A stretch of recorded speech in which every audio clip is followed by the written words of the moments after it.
Kinumpirmara ni Police Captain Sigman Benigno iti PNP sa Nicolas nga awan iti nagprotesta wenno nagrally iti nasa ungaili iti malamkalman a State of the Nation address ni Presidente Ferdinand Marcos Jr.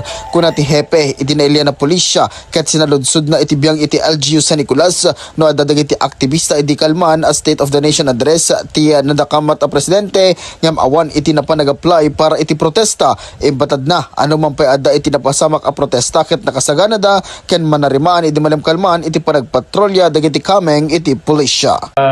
Dagitoy patrollers tayo ket naka-deploy.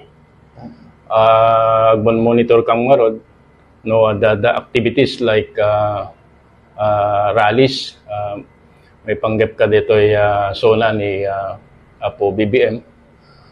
Ngem ganat ta ket awan met mamon monitor mi. Itay nasapat tay bigat naki-coordinate kang marod kaya ito'y LGU no adada nag-apply for rally pero awan na nag-apply. Inayon ti hepe asapay la kumatag na nayon anatal na ken awan dagiti Ilocano ang makipagpaset kadagiti rally. Para iti IFM News, Idol Lawrence Corpus Martinez, Tatak, Aremen.